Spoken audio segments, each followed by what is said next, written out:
Harapannya bukan hanya dikenal, tetapi juga menorehkan tinta emas, supaya kami itu nantinya menjadi legenda, entah itu secara nasional ataupun secara kedaerahan.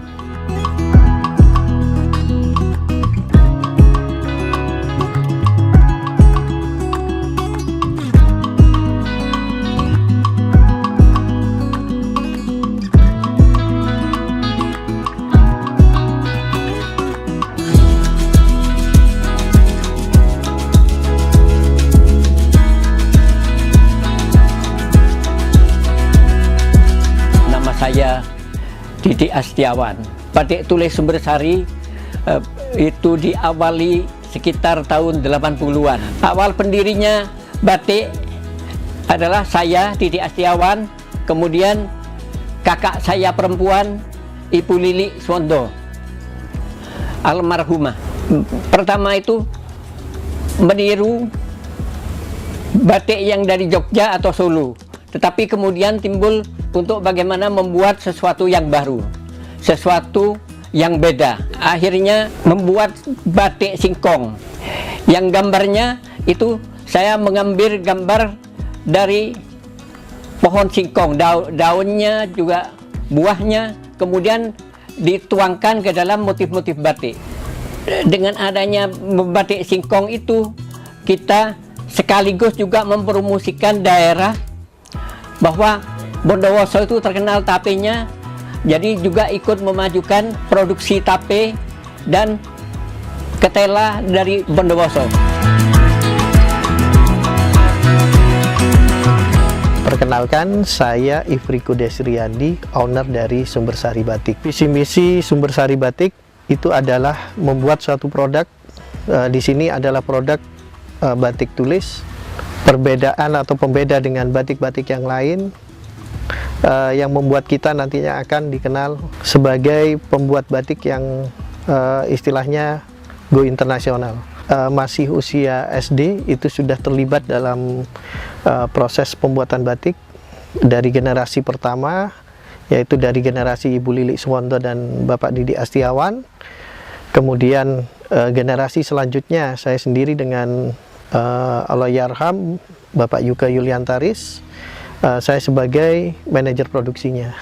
Untuk saat ini saya sebagai owner, sebagai manajer operasional dan juga marketing dari Sumbersari Batik.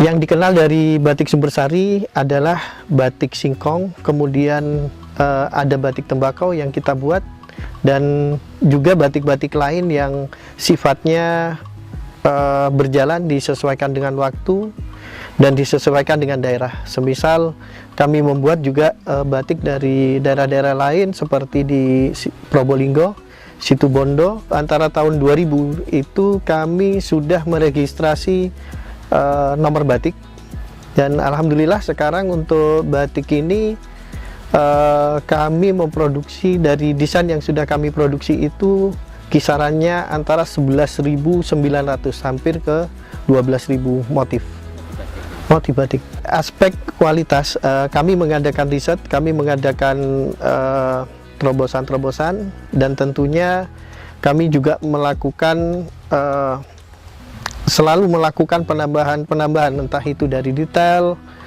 sampai pewarnaan dan lain sebagainya. Kami menyesuaikan dengan pasar. Jadi kebanyakan itu yang untuk standarisasi dari kami itu adalah kain yang terbaik, yaitu kain Primissima. Kemudian ada kain-kain lain yang seperti ATBM, kemudian jenis-jenis lain seperti serat-serat, ada serat anggrek, serat nanas, dan lain sebagainya. Kami merekrut itu dari warga sekitar. Jadi dari dulu itu warga sekitar, kemudian berasal dari ibu rumah tangga, kemudian ada beberapa anak muda yang mereka sangat kami latih. Kemudian di bidang-bidang yang mereka kerjakan itu ada di batik tulisnya, kegiatan batik tulis, kemudian ada kegiatan menggambar, ada kegiatan mencolet, kemudian ada mewarna, mencelup, kemudian lain-lainnya. Pendampingan mulai dari awal menggambar sampai membatik, kemudian sampai terakhir itu selalu diadakan pendampingan supaya hasilnya maksimal. Untuk pembelinya, kebanyakan itu mereka mencari batik yang khas. Kemudian ada juga yang mencari batik yang sangat beda dengan yang lainnya, atau mereka membutuhkan batik-batik yang seperti ada lambangnya, kemudian hal-hal lain lah seperti itu. Kami juga menyediakan konsultasi, entah itu dari desain-desain yang sudah ada, dari desain yang belum ada, jadi kemudian dikombinasikan dengan apa yang mereka minta. Lembaga kenegaraan itu ada PPATK, kemudian ada Dirjen Pajak, itu bisa dari Dirjen Pajak Pusat, terus kemudian dari Jawa Barat, Bogor, kemudian juga ada dari perusahaan asing yang mereka punya perusahaan di Indonesia, Mondelez, itu dari Makassar, dari Pasuruan, itu juga melakukan pesanan kepada kami. Ini mulai dari BI, kemudian dari bank-bank lainnya, itu juga melakukan pesanan kepada kami.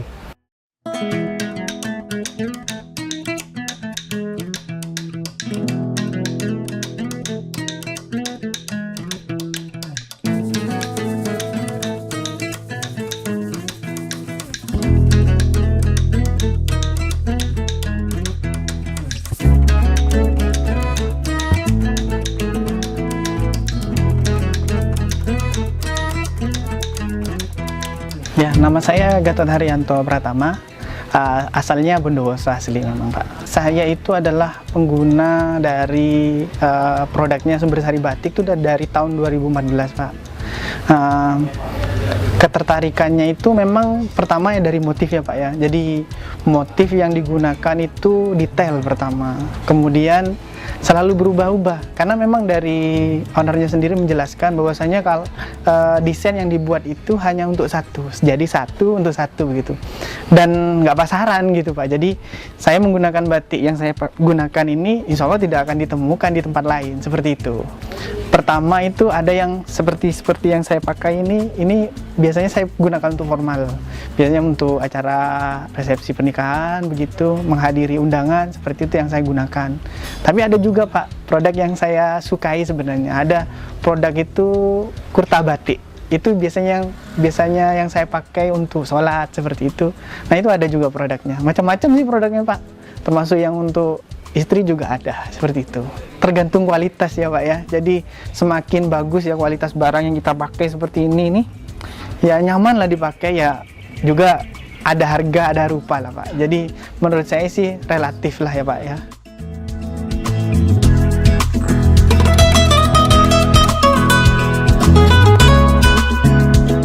Harapannya kami bukan hanya dikenal, tetapi juga menorehkan tinta, jadi tinta emas, supaya kami itu nantinya menjadi legenda, entah itu secara nasional ataupun secara kedaerahan.